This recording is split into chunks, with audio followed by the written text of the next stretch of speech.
Well, hello again. Glad to be here with you. You know, I was thinking over at my house, the Spectrum had to run. Make a long story short, they destroyed my yard. They put big divots in the yard, and so last week they came in and they put down dirt and grass. And you know, you've got to water the grass seeds. You've got to you know, and maybe put some grass clippings on top so that the moisture stays in the dirt.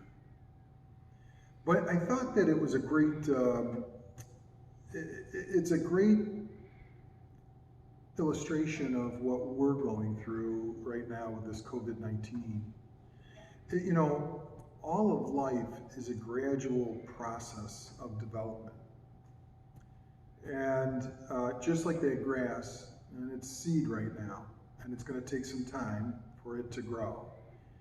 I can't force the seed. I can't grab the little sprout and try to make it grow any higher than it is.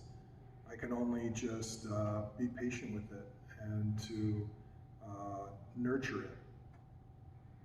And yet, it's so funny, as human beings, we think that even though the rest of nature is that way, all of life is that way, we think that we can grab a hold of this COVID-19 and force change. And it's just not so. The rest of creation shows us that that's just not the way. Even these videos that we're developing and the masses that we're doing online, they're gradually growing, and Connie has done such a beautiful job at making them beautiful.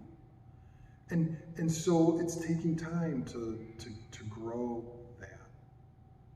And it's the same with how perhaps each of us are dealing with the COVID-19 and the way life is today. You know, when we try to introduce a fast progress, let's move forward, let's get this done, we start acting in force, don't we? Well, we'll just force our way into this. We'll just make it fit. But what always happens in human relationships is that when you try to force something, it just complicates the matter even worse, doesn't it? Think about our own marriages, where we perhaps in our own family life we want to force a change, and it just makes things messier. Maybe we might make a change superficially in the moment, but it doesn't provide lasting change. So COVID-19, I think, affords us an opportunity to really pay attention to how might we have lasting change. And it really stems from not an act of force, but really being empowered to face whatever that we're dealing with. And this is where our relationship with God comes in. You know, that lasting change, which is true comfort, because that's what we're seeking. We're seeking whatever the change is going on, we're looking for a place of comfort, a place of where I can feel well-being. That always comes from a change within me, a change of my character, a change within my inner self. And so this is what our relationship with God affords us.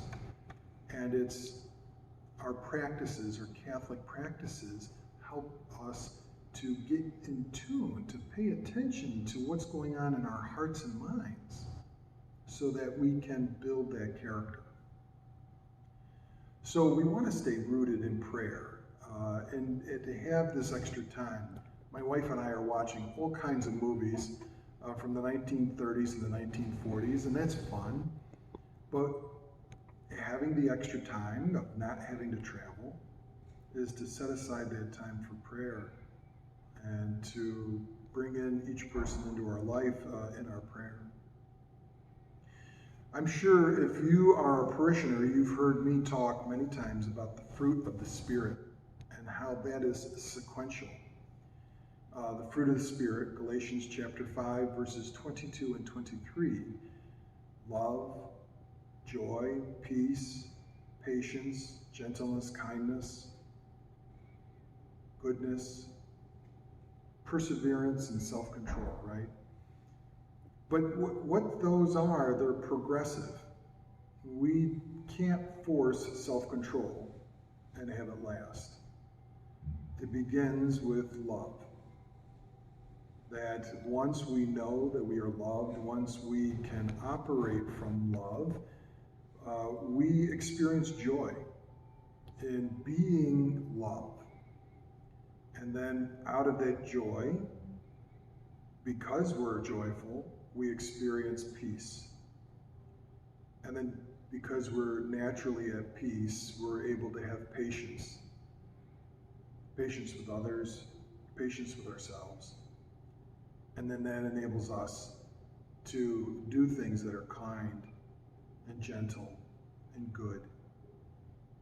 And when we can reach to that level of spiritual growth, we then enter into a sustained perseverance, a sustained self-control, because it's rooted in love, not rooted in force.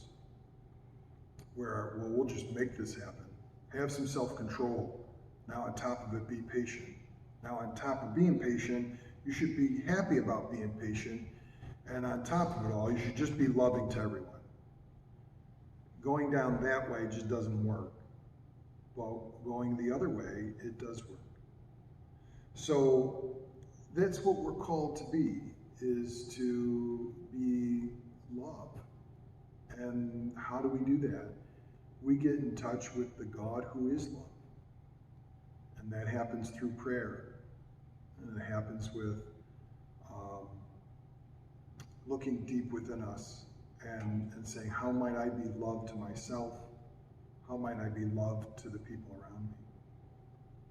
Because the other thing that's going on in our life is that we're just trying to hold one another. We're trying to hold life together at this time. And we want a sense of unity. I don't know about you, but I have been calling my family members every single day, which usually it was like maybe once a week, maybe once every other week with some family members, and I'm finding that we're talking like every day now. And so how do we hold that together? How do we really be present to one another, be with one another? Well, first, I have to have that inner integrity. I have to have that inner silence within me. I have to know that in order to be able to listen to my sibling is to be able to have time to know that I've been listened to. That God and I, in my prayer life, enable me to, God heard what I had to say. I shared what I needed to say. So that I can be in a place of integrity. Another word for that would be centered. Another word for that would be innocent, in the sense of just that there's a peace that dwells within me. So that when I do talk to my family members, I can be more present to them. The second part of that is so not only prayer, but we have to resist the inferior emotions that rise up in us. So those are the vices that we've been taught since grade school. But the emotions are things like our pride and our anger and desire and fear and despair and shame. We are going to experience these things. It just is part of being human. We have something that we desire very, very much. We can't obtain it. We become fearful that we can't obtain it. And when we feel like nobody else can help us get to the place of attaining it, we fall into despair. And if we think it's all my fault, we fall into shame. So that's just human behavior. And the idea of how do we respond to that? We don't run away from it. We don't ignore it. The hard thing is to be present to that inferior emotion, to sit with it, to really observe what it is that's triggering that fear, or that sense of shame, or that anger, to look at it deeply, and then invite God's love into that experience. And perfect love casts out all fear. So God is that perfect love. We become that perfect love as we spend more time with God. And so we bring love to that emotional upset. And the only way we can do that is to first accept it. Accept it for what it is. And allow ourselves to have that experience. And then bring love to it. So when we're able to do that, then we can start doing that with others. So when we're talking to our sibling on the phone, or our parent, or a cousin, to be fully present to them, to listen to what their concerns are, to have that patience to be with them. It's all internal. Perhaps we're working at home through Zoom, and it's uncomfortable, right? It's not like how we normally have it. So being patient with ourselves, being kinder to ourselves than we think we ought to be, and being kinder to others. In America, we have this drive that we've got to be constantly pushing ourselves to make the profit, to make the next gain, to make the next improvement. And then ingenuity and that strength that comes from our culture is, well, it's made a lot of changes in the world, hasn't it? But in the end, where our real sense of well-being will come from is the slow progress, the day by day, how might I become that person of love and joy and peace, so that I can bring a clear mind to my loved ones, to the people at work, and to whatever task is in front of me. So that's what dropped into my mind for us today, and I appreciate you listening to this video. Those are some of the things that we're talking about in that Be Not Afraid Bible study that we're doing on Thursdays at 2 p.m. And feel free to reach out to me through email too if there's something that you want to know more. But I want you to know that many of you, all of you, are in my heart and in my mind, and we are all praying for you, and we all wish you God's peace and blessings during this time. So take care. God bless you.